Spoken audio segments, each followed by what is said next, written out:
Welcome, board game soloists, to Top 5 Solo Games. I'm horror writer and board game addict J. Allen Riker. You can call me Jeff. And these are the top 5 deal breakers that save me from buying games. With all the games that come out, everyone needs filters that eliminate games before you even research them. And these are mine. I have to emphasize, these are mine. Some of them might be laughable to you. Some of them are kind of laughable to me, but they work. Some of them might be the exact opposite of your criteria, but the main thing is that they keep me sane and preserve my energy and time. You only have so much time to play board games, and you only have so much time to investigate games. And in fact, it's very easy to slip into spending more time investigating board games than actually playing them. Today's entrants are presented in order of me being most likely to make an exception for a game, to me being least likely for it to be a true deal breaker. And let's take a look at what's on my table today. Interestingly enough, it's a game that probably will end up following in the honorable mention. Sure you can't make it out. All the way over there on my beautiful sunroom table is Aftermath by Jerry Hawthorne. Now, it's an adventure book game, and it's a very narrative game. I chose this one because it seemed like it was the most refined. I enjoyed the idea of playing in an adventure book, and I know that you can choose your own missions and paths. Now, I've barely started this, so I need to see how much the structure really bothers me. With narrative games, despite the fact that I write novels, I don't really want to read my games. I write screenplays. I love watching movies. I don't want to watch movies in like video games. I don't want to watch cutscenes on a tablet in some interactive app-driven board game. I like narrative in board games, but I like them to be emergent. And it seems like in Aftermath, you do have more freedom, but I'm not sure if it's going to be enough. There is maybe too much of a choose your own adventure feel. I don't know. It seems like it might be parceled out in small enough chunks to not interrupt things. And that's the biggest thing for me. For instance, I really enjoy the choose your own adventure game, The Sword of the Bastard Elf. I think this thing is like, yeah, it's 832 pages. And it's not very expensive. And it's fun. It's wacky fun. It's weird. It is offensive. I don't think that everyone should be getting this. I don't really have anything against choose your own adventure style games. But if I want to play a choose your own adventure style game, that's what I want to do. When I play Oathsworn, I did originally play with the large narrative book, and because people said, hey, you're missing out on half the game if you don't do this. And it was good. It has good writing, and one thing that I really like about it is that you put different things to investigate on out on locations on a map. You jump around. It feels like its own nearly fully formed game. I would probably play this because as a mostly narrative game to solve mysteries, make choices, and experience the narrative. But I don't like stopping in between battles to do that. So I play the short version. I think it's brilliant that they put that in there, that you can go through the short version. Whenever you go through a narrative, it gives you extra tokens and possibly damage to your characters that carry into the battle. The battles in Oathsworn are absolutely brilliant. And when I put Oathsworn on the table, that's what I want to do. I want to play their brilliant battles. So narrative games for me, I like emergent narratives from little bits of text that I can pay attention to or not. I don't like to be told a story and then play a chunk. It doesn't work for me. It doesn't work for me any more than it did in video games. It took me a while to figure that out, and I still have games on my shelf from before I did figure that out, and I still have games that are coming to me from Kickstarter that I will be able to sell unopened because I'm fairly sure now that they aren't for me. Okay, but like I said, I do like some narrative games, so it does not count on my list of deal breakers. So the first one on my list of deal breakers is one that's most likely to make you laugh, and that is train games. I don't know what it is about trains that makes them so closely tied to board games, but I find trains boring and I don't want to play a game about them. I have played Ticket to Ride, and I just find the inclusion of trains into a game to completely sap my interest in it. Almost completely. I can think of two exceptions, and these are ones that I would maybe break my rule for if I came across it. But the thing is that I haven't even deeply researched them because I see train tracks, and I just don't want to play them. So the first that you can see here is Australia. It's seems to have a Lovecraftian twist on a train game, but which makes it so that maybe I would try it one day, but not today, my friends. The game was Cretaceous Rails. I I like dinosaurs quite a lot. That was something that I was really obsessed with as a child, and I think that the game sounds pretty fun. I didn't dig deeply into it though. I only caught it in passing on some, Kickstarter roundup videos of the sort that Room and Board makes. That is my very favorite, and I'll probably put a link in the description to make sure that you are able to go check out Chris George's Kickstarter coverage, because it is fantastic, and he basically tries to convince you not to buy games. And by the time he gets through every Kickstarter for every game coming out in a week, he's usually quite cranky and angry enough to further dissuade you from buying new games, and I appreciate that. Definitely not a guy who sells hype. Okay, so trains, that's the mildest thing that you can do to get knocked off my list to research to be a deal breaker. But number four is a little bit harder to get me to budge on, and that is models on sprues. Do you see these? I don't like them. Sprues are what traditional models come on, and they are what models for games like Warhammer 40K come on. I did buy a game where the miniatures came on sprues. I bought Rune Wars, the miniatures game, which is funny because it's not solo, and I really didn't have any intention on playing it, but it was extremely cheap, and I thought I'll get some cool minis. And then I glued them together, and I glued my fingers together repeatedly, and I spent a couple of evenings just gluing models together, and it's not worth it to me. I don't enjoy it. There is a certain amount of hobby time that every person has, and I don't want to spend any of it gluing. I don't want to spend any of it painting. Always play gray is my motto.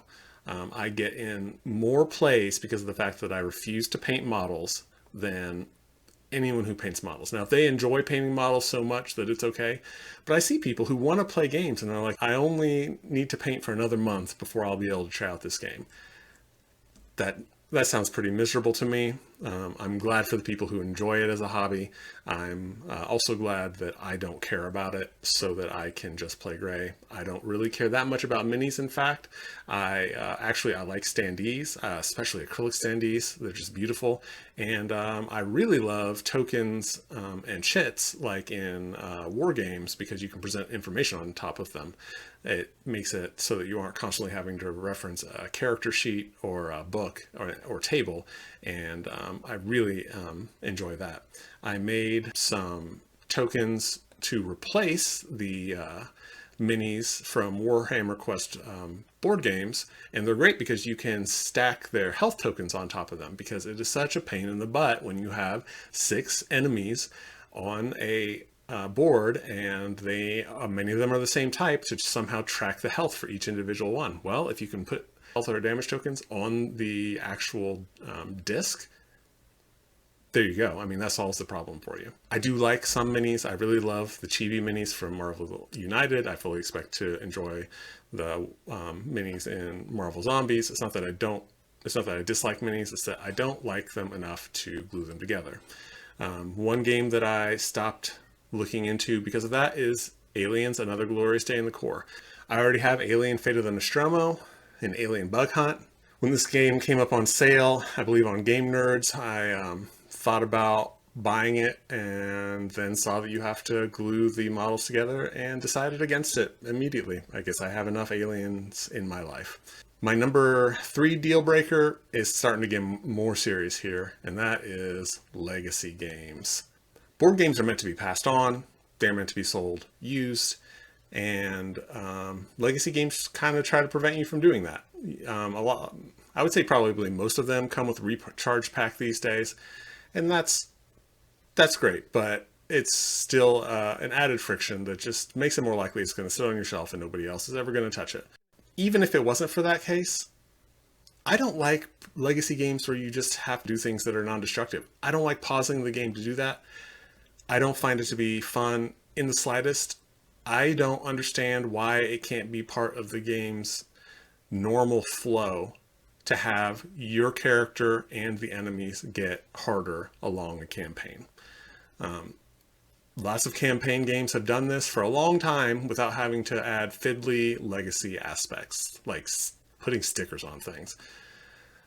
That's the worst. And even when it comes to the ones that can be reordered, I might not do that. A lot of times, so they always say, well, how often are you going to play through some, 50 game installment campaign? Well, sometimes I'll start a game and I'll get a few into it and then I'll decide to switch and I come back to it and I want to start from the beginning. And if it's a legacy game, I might not do that. It's just added friction without benefit to me, because there are plenty of games that have this progression without having to add all that fiddliness. And I think that the hype is over. I don't think that you see nearly as much legacy coming out. I own a huge amount of Eon's End, and let me emphasize, that is pronounced Eon. I don't have the most recent box, and I don't have Legacy, and I never will have Legacy. I did get Eon's End Legacy of Gravehold. I immediately took all the campaign stuff out and broke it apart, because when I play Eon's End, I like to grab a monster, try them out with a couple of my favorite mages. When that nemesis beats those mages almost inevitably, like figure out which ones will work better against them and go at it again. I don't want to be told in what order to play it, and I certainly don't want to be messing with legacy aspects. And when it comes to Eon's End, I really don't want to be reading it, because besides the writing taking up space in between games, it's also super bad. I didn't bring that up on the narrative part because there are some games that have good writing, but there's a lot of board game writing that people accept, and I don't accept it. Like, just if you're good at making board games and not good at making stories, then just make the board games. Okay, so anyway, I don't know about this video because it's more negative than I like to be, by the nature of me stating the things that I don't like, the things that prevent me from buying a game. I may stay away from topics like this in the future, but it's interesting to me. And I'd be interested also in definitely interested in hearing about your deal breakers down in the comments. Okay, so that was number 3, legacy games. Pretty much ensures that I'm not going to buy it. The exception would be one like Eon's End Legacy of Gravehold, where I could just take it apart. My number 2 deal breaker, and this one I am pretty strict on. I do make mistakes on it, but I never buy a game like this on purpose, and that is Table Hogs. I play on 33-inch card tables. I have one like this here in my sunroom, and I have one in the living room that lets me play near my family. And I have a little tray table that goes beside it, a little teeny tiny like dinner tray, like mini wooden one. The times that I have pushed this to the limit, well, okay, let's look at an example. So Witcher Old World has a very large board. It technically fit on the table. It only overhung by, I think, about an inch. I liked the adventure portion of this. See, now I do like narrative. It had little bits of narratives on cards. You traveled around the map, you got another little tiny bit of narrative. That worked for me. It felt like you were going around discovering things and not like you were reading a book and you just happened to play little bits in between it. Now, funny enough, it was the parts in between it that I didn't like as much. I didn't like having to constantly switch out threats for monsters, for then the larger monster information once you added in the expansions, and then battle them with what I felt like it was an okay system, but not enough that I felt like I wanted to return to the battle system a lot. It was mostly based on color matching. It didn't really feel like fighting to me. Still, it was a big old stack of adventure cards, 2 of them, one for city and one for when you were out in the wilderness. And they were really cool. And I might have kept this game and not sold it on if I wasn't so frustrated by constantly reaching across that giant table, like struggling to fit components every place, trying to not knock things off of my small table. What I found is that when I stretch this rule, it leads to a frustration that causes me to actually dislike the game. That frustration transfers onto my game experience, which isn't exactly fair. There are a few that barely fit that are worth the frustration. You can see on the right-hand side that it's curling, that neoprene mat is curling off of the edge of my table because it barely fits. And then you look at those giant trays. I play with 3, I can just barely fit 3 characters, and then the AI board on the bottom left. This is Masters of the Universe. Was it Assault on Castle Grayskull? Is that what I think that might be what it's called. That's definitely a mode in the game. I enjoy this game a lot, and I really enjoy Masters of the Universe. I have since I was 3 years old, so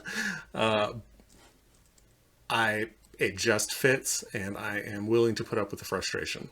Another game that I've made barely just fit and like a lot, Oathsworn. The board isn't super huge, but then the full player boards are very large. You can see one there in the lower left, and I have just managed, not pictured here, but I switched to playing 2 full characters, and then 2 of the ones that you can see on the lower right that are done as companions to be easier to play.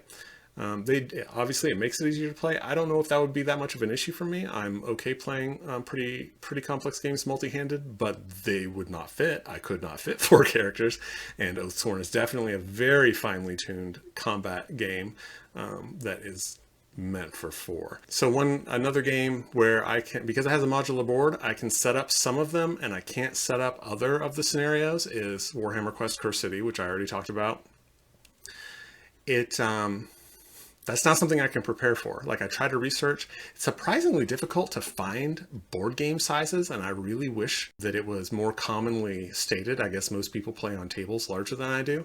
But if the game board is modular, there's not, I don't really expect them. It'd be nice if they would measure out the largest scenario and tell you that that's the largest table that you would need, maybe give you a range. A game where the modularity really came and bit me was Cloudspire.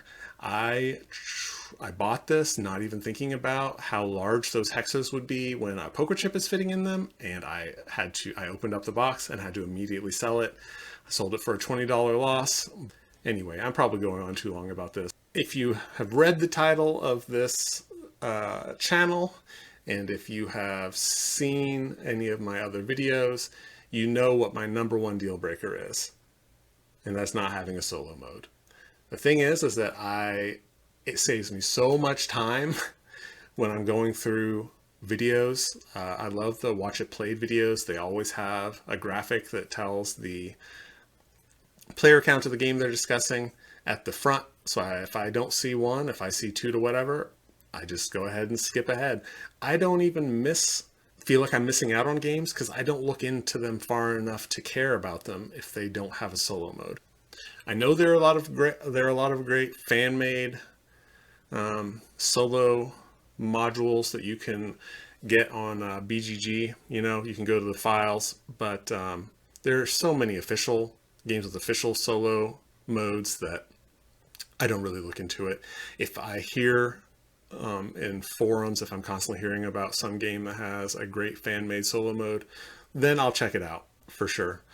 I'm definitely not against them, but I don't look at multiplayer games deeply enough to wish that I could play them, so that causes me to go looking for a solution. Almost all of my content consumption around board games is solo.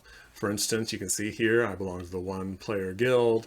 I watch mostly solo board game YouTube channels. I belong to several solo board game Facebook groups.